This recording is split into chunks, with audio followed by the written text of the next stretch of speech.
about the newest exhibit to open here at Benjamin Harrison Presidential Site. I'm a graduate candidate in the Museum Studies program at IUPUI, and once I complete my degree, my end goal is to become a museum curator. I have been learning from Jennifer Capps, who is the VP of Curatorship and Exhibition here at the site, and I've been learning from her to see what the role of a curator really does entail. As a curatorial and exhibition fellow, my main project has been to develop the exhibit in the Welcome Center that changes annually. Just in time for the 2020 presidential election, the exhibit is titled Protect the Vote and will open January 23rd and will be on display through November. Protect the Vote is based around voting rights in the United States and the advances in voting technology, which has worked to protect and ensure a fair and free ballot. Protected by the Constitution, the act of voting is a fundamental right of all United States citizens. At various points in history, the vote has been threatened, requiring changes in technology to more effectively protect it from dishonesty and abuse.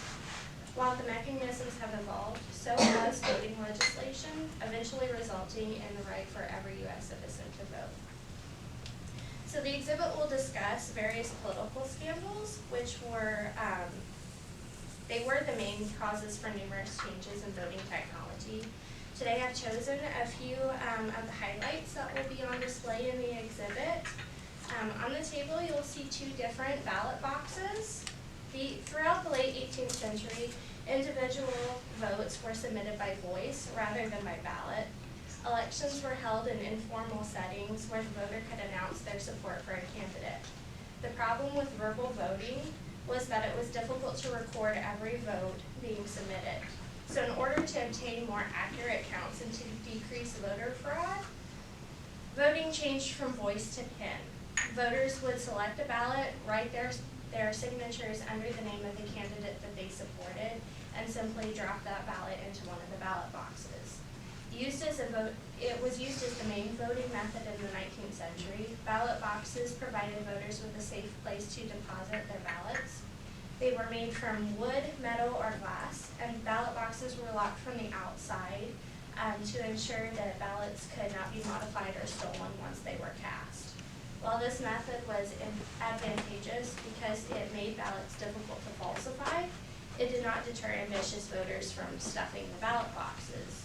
And this phrase refers to an individual physically placing multiple ballots in the box in order to provide more votes for his preferred candidate. Ballot stuffing could also occur when one person voted at multiple locations. Because the glass is transparent, glass ballot boxes decrease the chances of ballot stuffing since the public could view the ballots that were submitted into the box from all sides.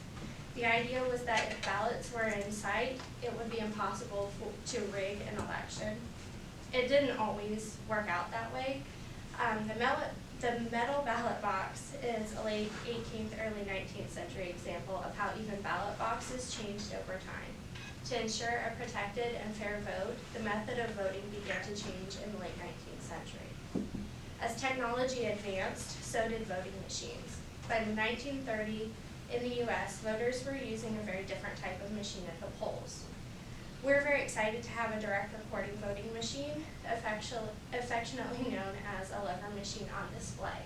So it's too large to move easily, so I've provided the photograph of the machine for you today. As a primary voting machine throughout much of the 20th century and even at the beginning of the 21st, these lever machines provided even more security than paper ballots and other voting booths used prior to the lever machine. The machine ensured secrecy by requiring the curtain to be closed before the levers were unlocked for voters to use. Once the lever was pulled, the vote was recorded, and then the curtain would open again. This technology ensured a voter could only cast one vote and diminished the possibility of voter fraud. The machine also could be locked by officials, which was additional protection against vote tampering. This particular machine is on loan from the Marion County Election Board, and the final election that this one was actually used in was the 2000 presidential election between George W. Bush and Al Gore. We'll actually be encouraging our visitors to take photos with this machine and sort of interact with it and share them with us. So we can't spend a morning at Benjamin Harrison's home without mentioning him. So the 1888 political election, which resulted in Harrison's presidency, was not left untouched by political scandal. Indiana came under national scrutiny during the election of 1888 due to a scandal initiated by a local political fixer, William Wade Dudley. The scheme was designed to buy the votes of certain voters, which were known as floaters, who were known to cast their vote according to the highest bidder. These floaters accepted a bribe in exchange for voting for the Republican ticket. The blocks of five were a group of private citizens who benefited, well, they were a group of private citizens who bought votes to support the Republican Party, which in turn would have benefited Harrison's campaign. Despite evidence of the scandal being published, Harrison did become the 23rd president. The scandal broke and garnered national attention prior to the election. Harrison disavowed the scheme and was able to demonstrate that he was in no way involved. The blocks of five scandal is credited with the creation of the secret ballot voting method that we're still using today. So in front of the ballot boxes, there are two cartoons which were published in the Peck magazine. The first one depicts Benjamin Harrison standing on a tree stump with a large hat, and his hands are in white gloves that are crossed in front of his chest. His feet rest on a paper stating, "I and the Republican Party are in favor of a free ballot and an honest count," Harrison's letter of acceptance, which alludes to the blocks of five scandal. Behind Harrison is the Republican supremacy held up by the Republican Party members who were responsible for that scandal. Atop the stack is a plump character holding a glass ballot box marked "Control of Elections" and a cane marked "Bribery." On the other side of Harrison are voters pointing to Harrison with signs calling out the blocks of five. The cartoon is captioned, "The Great Republican Bluff." There is no doubt about President Harrison's respectability, but the party? Oh Lord.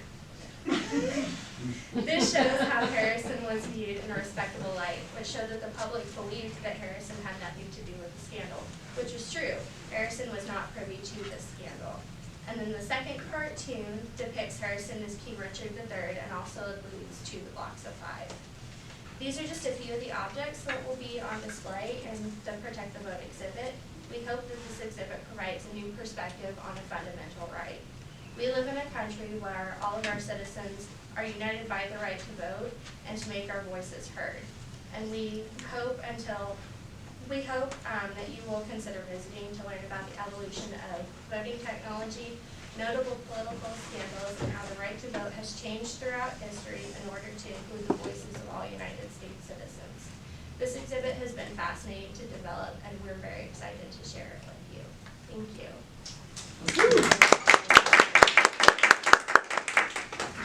So, on a somewhat related issue,